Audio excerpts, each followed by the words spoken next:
Специалистите от клиниката по кардиохирургия на Варненската университетска болница Света Марина спасяват човешки животи чрез успешното прилагане на авангардна процедура. Навлизащата все повече в практиката оперативна интервенция МИДКАП дава шанс за живот на пациенти с исхемична болест на сърцето. Вярвате ли, че животът ви беше в техните ръце и те наистина го спасиха?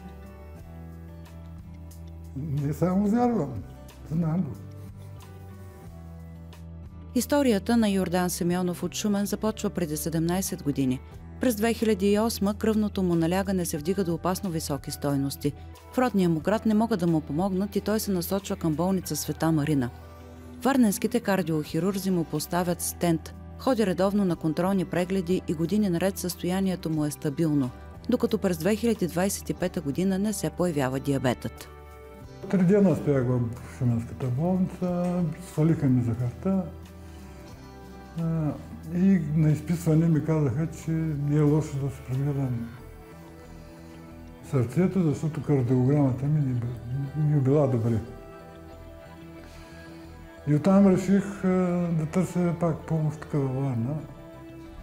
Конкретният пациент беше насочен планово от инвазивна кардиология с двуклонова коронарна болест, сигнификантна стеноза на ЛАД и гранична на дясна коронарна артерия.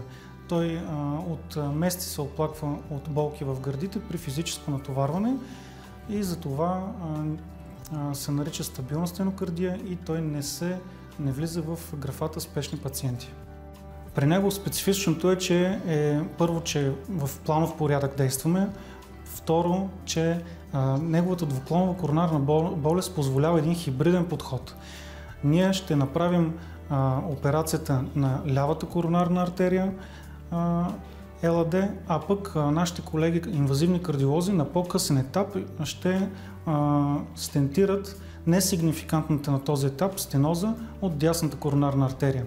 Този пациент беше много подходящ, чисто анатомично, за този иновативен и много щадящ подход с малък разрез да се направи аортокоронарен байпас на биещо сърце. Отново се насочи към екипа на университетска болница и съм много благодарен на доктор Андрей Андреев. Аз не съм ми получил инфаркт, защото сърцето само си направило байпас на тази запушената вена, на който не е бил достатъчен, работил е само 20-30%. И за това не съм получил инфаркт. Не съм имал и болки в гърдите, като другите пациенти. Аз чисто и просто съм го изкарал той на крака и без да разбира. И зато и в болницата, като ми правят кардиограма, те ми казват, че не съм добре.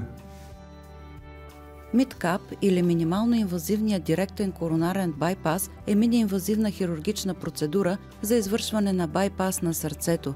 При нея хирургът оперира през малък разрез и при биещо сърце. Хубавото на този мини-инвазивен подход е, че достъпът до сърцето е с много малък разрез под лявата гърда, между 7 и 10 см. Не се налага сърцето да бъде спирано, нямаме голям разрез на стерналната кост, което позволява пък пациента много бързо да се възстанови. Какво стана при него? Само на първия час след операцията беше екстубиран, а на втория ден след операцията той спокойно вече беше вертикализиран и се разхождаше около леглото. Както виждате, на 4-я и 5-я ден беше готов да бъде изписан, напълно мобилизиран и чувстваше се прекрасно. Бързо ли успяхте да се възстановите? Още на другия ден с рехабилитаторите направих първите крачки. Още на другия ден, да. С течението на времето вече и движенията станаха по-добри. Няма рязане на вени от крака. Отвора е много малък. Само покрай ребрата и едно ребро се чупи, за да може да се извърши операцията. Това ми е обяснено. По принцип е щадяща. Повече боли, казват, но по-бързо минава. До 3 месеца трябва всичко да е наред.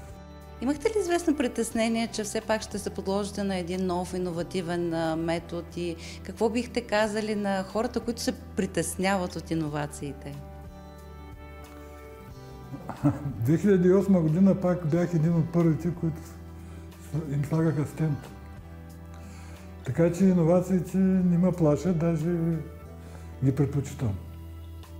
Въвеждането на МИДКАП в практиката вече е отработена процедура за екипа на клиниката по кардиохирургия в университетската болница Света Марина във Варна. С тази интервенция кардиохирурзите разширяват възможностите за лечение на пациентите с исхемична болест на сърцето и им дават шанс за втори живот. Те са добър колектив и пациентът е на първо място. Всички доктори са добри. В нашата работа всеки човек е важен от екипа.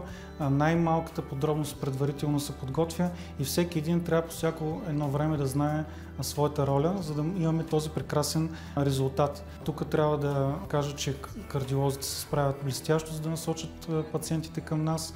Ние с анестезиолозите и колегите кардиохирурзи подготвяме пациента, обсъждаме най-добрата стратегия за него. Този тип операция не може да бъде направена за всеки, но всеки един конкретно пациент, индивидуално, ако бъде погледнат специално за него, ние може да намерим най-добрия подход, така че да се възстанови най-бързо. И както казваме, всеки е индивидуален сам за себе си случай, затова ние трябва да бъдем пластични и за тези пациенти, които тези мини-инвазивни процедури са подходящи, задължително трябва да им ги предложим. С какви надежди се прибирате от дома? Надеждите са да видя внуци. Да поживея още, да се порадвам на внуци. Какво е вашето послание към екипа? Да стават все по-сплотени, да лекуват много повече пациенти. Не само мен. Благодаря много.